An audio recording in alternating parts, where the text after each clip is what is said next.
Assalamualaikum warahmatullahi wabarakatuh. Saya Sylvia Veronica akan mempresentasikan makalah dari kelompok 10 yang berjudul Dasar Psikologis Keterampilan Bahasa Mendengarkan dan Berbicara. Makalah ini membahas dua keterampilan utama dalam bahasa, yaitu istima atau mendengarkan dan kalam atau berbicara, yang sangat dipengaruhi oleh faktor psikologis. Selanjutnya kita masuk ke materi. Yang pertama ada konsep mendengarkan. Mendengarkan bukan sekedar mendengar suara, tapi juga melibatkan perhatian, pemrosesan makna, dan penafsiran isi. Ada berbagai tingkat mendengarkan, dari mendengarkan pasif hingga mendengarkan kritis dan apresiatif.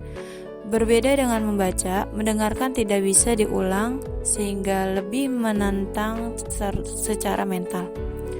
Selanjutnya ada proses mendengarkan.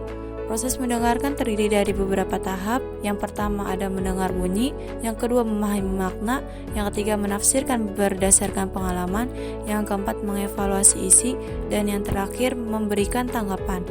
Kelima tahap ini mencerminkan keterlibatan mental dan emosional yang aktif. Selanjutnya ada hambatan mendengarkan. Ada beberapa hambatan dalam mendengarkan efektif, diantaranya yang pertama gangguan pikiran atau distraksi, yang kedua rasa bosan terhadap materi atau penyaji, yang ketiga kurangnya kesabaran, dan yang keempat ketoleran terhadap kesalahan berbahasa dari pembicara. Semua faktor ini dapat menghambat pemahaman. Selanjutnya ada strategi mengatasi hambatan. Untuk mengatasinya, kita bisa melatih fokus dengan mencatat, menghindari multitasking, aktif menyimak dengan bertanya dalam hati, sabar dan mendengarkan sampai akhir, serta memberi respon setelah merenung sejenak. Ini semua membantu meningkatkan efektivitas mendengarkan. Selanjutnya yaitu konsep berbicara. Berbicara adalah proses menyampaikan ide secara verbal melalui kata-kata yang terstruktur.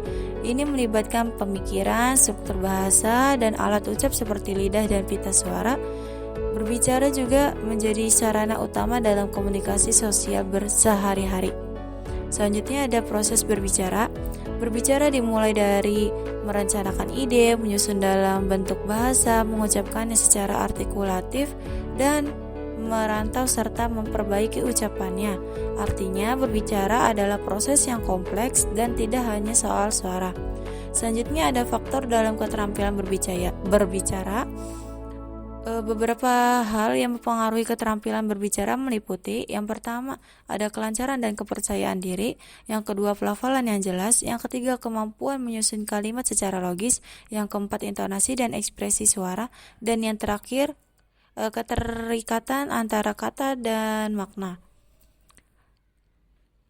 Kesimpulannya, mendengarkan dan berbicara adalah dua keterampilan bahasa yang sangat penting dan dipengaruhi oleh proses psikologis. Pemahaman terhadap aspek psikologis ini akan membantu kita menjadi komunikator yang lebih baik dalam proses belajar maupun dalam kehidupan sosial. Sekian presentasi dari saya. Terima kasih atas perhatian teman-teman semua. Wassalamualaikum warahmatullahi wabarakatuh.